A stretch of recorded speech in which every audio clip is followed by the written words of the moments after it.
Hello, my name is David and I'm one of the directors here at Life Energy Designs, and I'm here to talk to you about dowsing. Now, dowsing or pendulum dowsing, as we're going to talk about today, is the derivative of divining. And you perhaps have heard of water divining, where somebody goes out with a forked stick and looking for water. Well, the principles are actually exactly the same.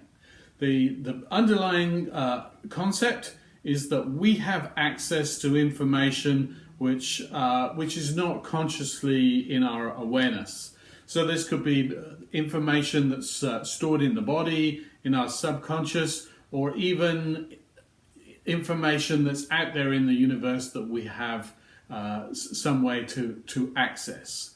So what we need to do is to get that information that is out there but subconscious up into our conscious. And the way we do that is by querying the body. Accessing the information from the body is a very simple process, because we can only do it in a very simple way. That's unless you're particularly talented and maybe clairvoyant, and therefore you probably wouldn't be needing a pendulum anyway. But for the rest of us, it's yes, no, or maybe.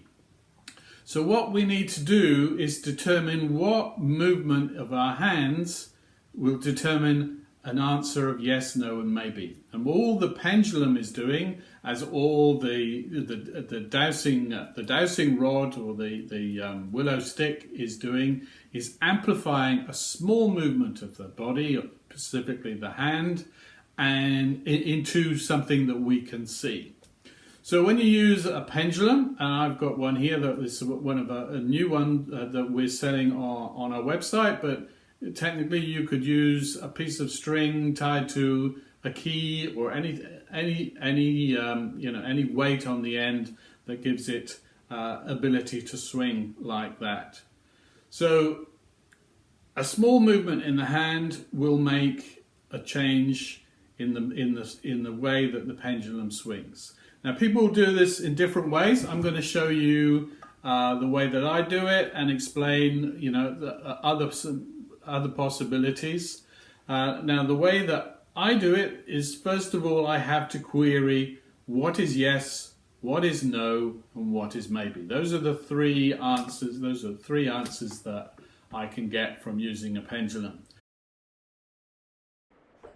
Okay, pick a length of cord or chain that works for you, gives you a decent swing, and hold the rest up in your hand, and then hold the cord or chain in the three fingers, or rather your thumb, your forefinger, and your middle finger. That's the universally accepted way to hold a pendulum cord. Okay, now my yes is a swing, generally is a swing from in a clockwise direction. So it moves from the backwards and forwards into a swing in a clockwise direction. Now you should always query this before you start dowsing, because this can actually change. There are circumstances where it can change in the short term. Generally it will stay the same, but you should always ask that question first.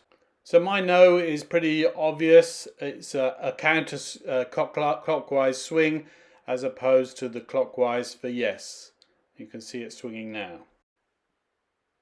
And maybe for me can be a swing from side to side, perpendicular to the normal swing, or it can also be a yes followed quickly by a no, by a yes, by a no, and backwards and forwards.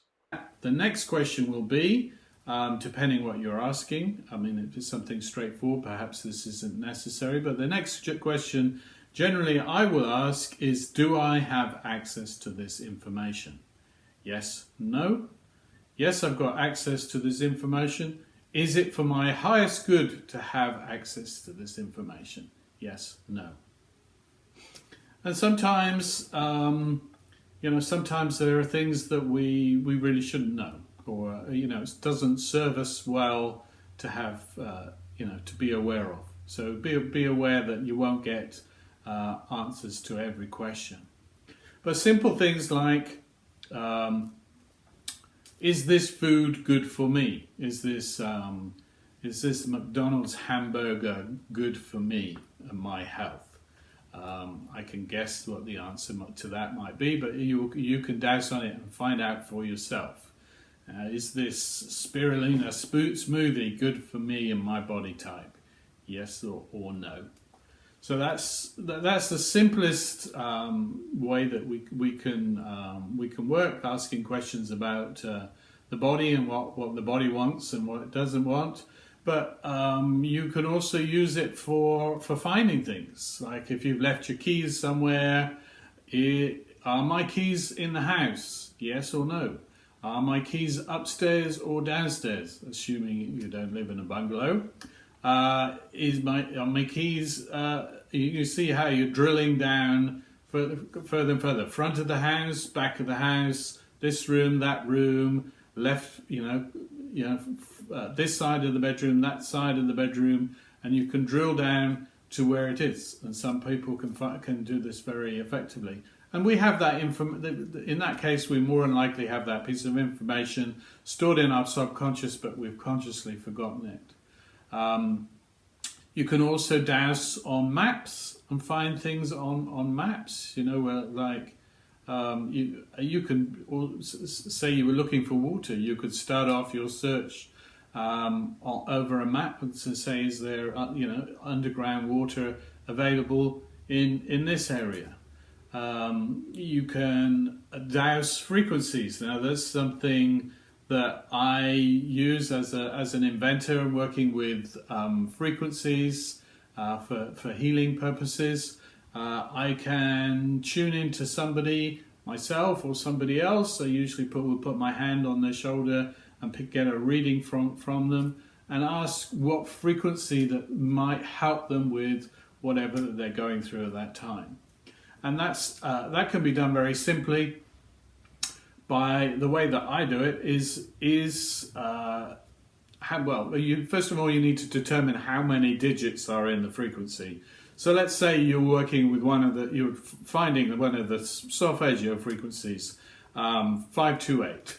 So if I was trying to divine the 528, I would say, well, how many digits? Is it 1, 2, 3, be yes, yeah?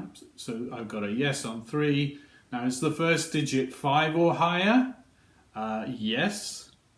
And then the next question has to be, is it 5? Yes. Okay, 5. We're a third of the way there. Next question, is the next digit 5 or higher? No, it's not. Is it 4? Is it 3? Is it 2? Oh yes, it's a 2. 5, 2. I'm 2/3 of the way there, and so on. So in that way, you can find any frequency that you need, or any number that you need. Now, some of you might be listening to this and going, "Ooh, lotto numbers." Well, you can try. It's not worked for me yet, and I do believe that there is some underlying universal law that perhaps will stop you from getting those. But please, have a try, and if you win, I'll take a very small commission. But anyway, that's enough to get you started. You can get there's a lot more information out there, but this is you've got enough to get you started. If you want to buy one of our pendulums, you can get one off our page. I'll put some links down for you. Otherwise, so they are universally available, or you can make them yourself. So enjoy, and please let me know how you get on. Thanks.